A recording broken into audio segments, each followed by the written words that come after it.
স্পেনের মুসলিম খেলোয়াড় Lamine Yamal সে শুধু একজন খেলোয়াড় নয়, বিশ্ব চ্যাম্পিয়ন খেলোয়াড়। লামিন ইয়ামালকে সাংবাদিকরা প্রশ্ন করেছে যে আপনি একজন তারকা ফুটবলার, পৃথিবীর সমস্ত ফুটবলাররা ট্যাটু করে, আপনি কেন ট্যাটু করেন না? লামিন ইয়ামাল উত্তর দিয়েছে, আমি একজন গর্বিত মুসলমান, আমার জীবনের একটা ডেস্টিনেশন আছে, একটা উদ্দেশ্য আছে, আমি চাইলে ইহুদি খেলোয়াড়দের মতো ট্যাটু করতে পারি না। ইসলামে ট্যাটু করা সম্পূর্ণ নিষেধ, কেননা যদি ট্যাটু করা হয় তাহলে নামাজ, রোজা সমস্ত কিছু বাতিল হয়ে যায়। সুতরাং আমি একজন গর্বিত মুসলমান হিসাবে আমি চাইলে আমার গায়ে ট্যাটু করতে পারি না। এবং লামিন ইয়ামাল বিশ্বকাপ জয় করার পরে গোটা পৃথিবীতে যখন তিনি তিনার নামের পরিচয় দিয়েছেন, গোটা পৃথিবীতে যখন স্পেন স্পেন স্লোগানে মুখরিত হয়েছে, তখন সেই লামিন ইয়ামাল খেলার মাঠে তিনি স্পেনের পতাকা উঁচু করে প্রমাণ করেছেন মুসলমানেরা সব সময় মানবতার পক্ষে, স্পেনের মুসলিম খেলোয়াড়রা ফিলিস্তিনের অসহায় মুসলমানদের পক্ষে রয়েছে। এবং ফিলিস্তিনের উপত্যকায় স্পেন স্পেন স্লোগানে গোটা ফিলিস্তিন মুখরিত হয়েছে। এটা প্রমাণ করে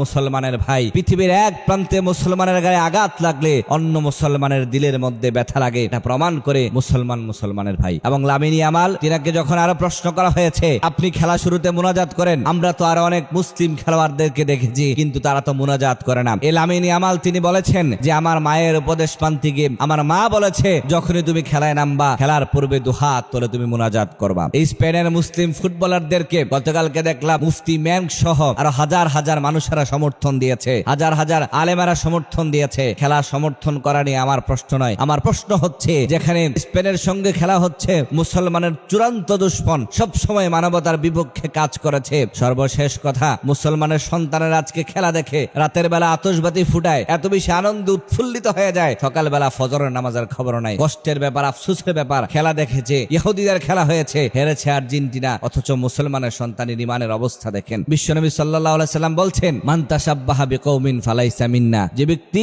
ইহুদি খ্রিস্টানদের সঙ্গে সাদৃশ্য করে তাদের অনুসরণ করে সে আমার উম্মতের অন্তর্ভুক্ত নয়। অন্য হাদিসে বিশ্বনবী বলছেন যে যার অনুসরণ করবে তার সঙ্গে তার হাসর নাসর হবে।